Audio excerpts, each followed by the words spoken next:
Hemos hecho un ejercicio muy importante con esta audiencia pública.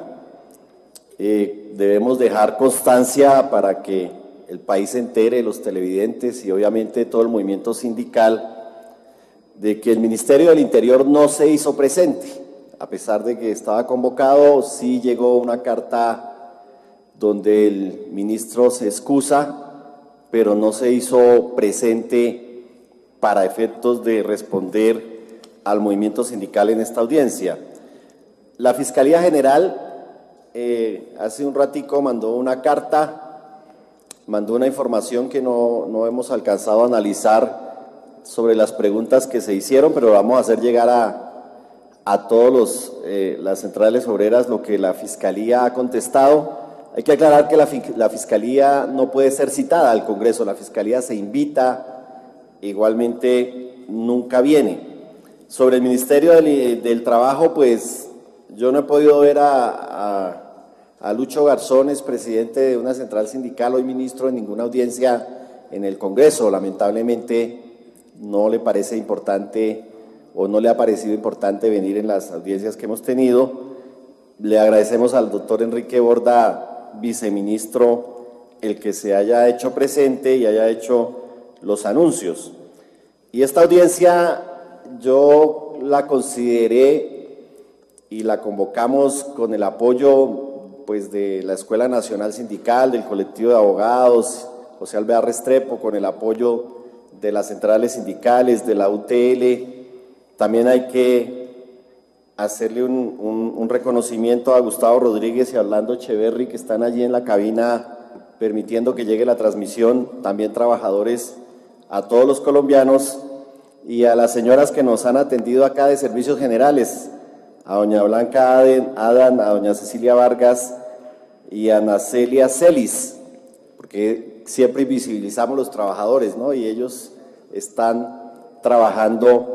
Agradecerle a Johairo Gutiérrez, obviamente, también por la moderación, a la UTL, a Astrid Pilar Sánchez, bueno, a todos los que de una u otra forma, se me quedarán nombres por fuera, han contribuido a esta audiencia. También saludo a Mauricio Rubiano de la FNB, que se hizo presente a la audiencia.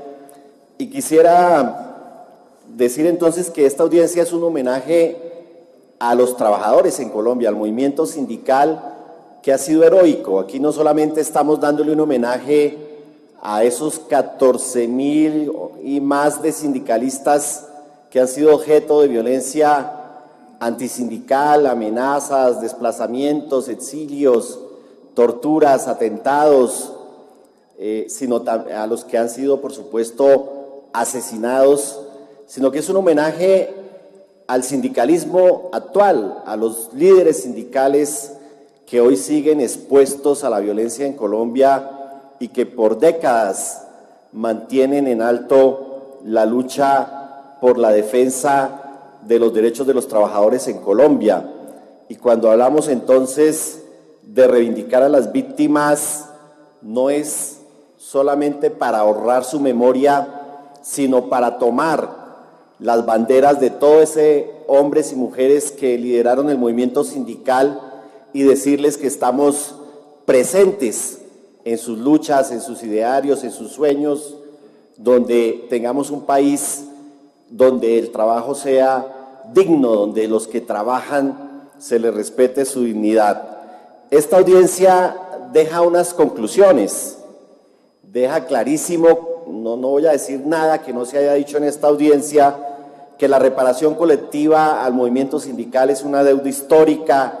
Es clarísimo que el gobierno no ha cumplido oportunamente sus obligaciones frente a la mesa de alto nivel para la reparación colectiva. Es clarísimo que en Colombia ha existido una política antisindical, que no se ha garantizado el trabajo decente, que la formalización laboral, a pesar del plan de acción laboral, a pesar del acuerdo Obama-Santos y demás, ha sido un simple enunciado, que se ha fortalecido la tercerización laboral y los contratos sindicales y los pactos colectivos para atacar el movimiento sindical.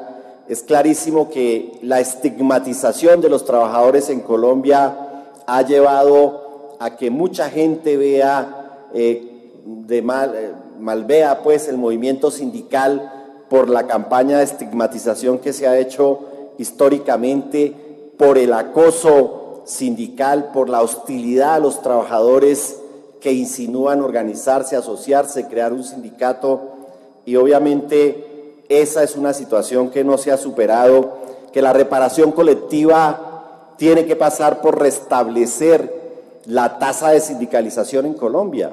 Es decir, esa violencia antisindical, como se dijo acá, no vino gratis, vino acompañada del desmonte del 80% del movimiento sindical en el país, que no solamente se asesinaron personas, sino que se asesinaron sindicatos, y que una de las tareas estratégicas es precisamente reconstruir esa tasa de sindicalización. No podemos permitir que los sindicatos se sigan fundando clandestinamente. Tenemos que preocuparnos por dignificar la reparación individual. Yo cada vez que veo a las víctimas reclamando esas precarias reparaciones administrativas con esa desidia del Estado, me preocupa. Yo creo que si hay una entidad que pueda negociar y cambiar el modelo, no solamente el modelo de la reparación, sino el modelo de sociedad que tenemos, el modelo económico, pues es el movimiento sindical, es la expresión natural de una sociedad para confrontar las políticas y el modelo económico que tenemos. Es indudable que esas garantías de no repetición son vitales para que no ocurra lo que ha ocurrido. Es vital que se reconozca la responsabilidad del Estado, el Estado por omisión, pero también por acción, porque muchos crímenes contra el movimiento sindical se dieron directamente por agentes estatales o por agentes paramilitares en connivencia con agentes estatales, y mucha de la estigmatización hacia el movimiento sindical se hicieron en los sindicatos públicos, en los sindicatos de la salud, en muchos sindicatos campesinos, agrarios, campesinos de los servicios públicos, de los municipios, de los departamentos. Es decir, el Estado patrón violó esa libertad sindical y estigmatizó a los sindicalistas. Por eso es importante, dentro de esas medidas, el Estatuto del Trabajo, la superación de la impunidad. Es importante que no hayan más asesinatos de trabajadores y de sindicatos, y creo que lo más importante para Colombia es reconocer que el sindicato, los sindicalistas, los trabajadores son un actor vital para la democracia y para la reconstrucción de este país.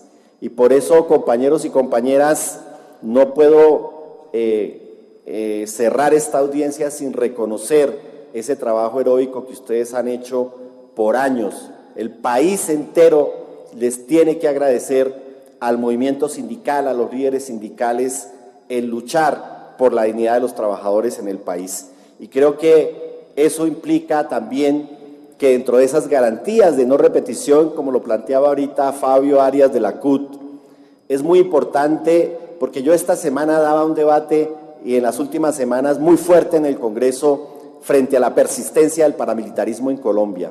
De hoy en 8 días los invito a una audiencia donde vamos a hacer un paneo nacional de cómo hoy los paramilitares que el gobierno dice que no existen, siguen existiendo. Y ese es un componente que pone en riesgo el proceso de paz con las FARC, pone en riesgo el proceso de paz con el ELN, pero pone en riesgo la vida del movimiento social en su conjunto. Y lo digo porque, si ustedes revisan las cifras del CERAT frente a las acciones armadas, los combatientes que mueren, es decir, policías, ejército, guerrilleros, paramilitares, miran las cifras, esas cifras han caído en Colombia en un 95%. Si ustedes hablan con las empresas petroleras, las cifras de atentados a la infraestructura petrolera han caído en un 86%. Obviamente tienen que caer en un 100%, como tienen que caer en un 100% las hostilidades. Pero lo que no es posible es que mientras eso pasa, sigan asesinando a los líderes sociales y populares en el país. Y las cifras de ataques sigan aumentando. FECODE lo dijo aquí muy claro, las cifras de asesinatos de profesores, las cifras de miembros de la Marcha Patriótica, las cifras de líderes indígenas y campesinos que vienen siendo asesinados en el país. Esa guerra tiene que parar.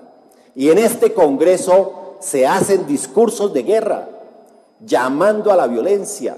Aquí se hacen discursos violentos y en las regiones asesinan a las personas. Y por eso yo le pedía cuentas esta semana al Centro Democrático, que tomara una posición, y le pedí a la bancada del Centro Democrático, explíquenle al país por qué el Clan Úsuga, por qué las Águilas Negras convocaron a la marcha del 2 de abril, por qué contrataron buses. Y presenté las grabaciones donde el Clan Úsuga decía que tenía 100 buses en no sé dónde, que tenía refrigerios en no sé dónde, que estaba movilizando.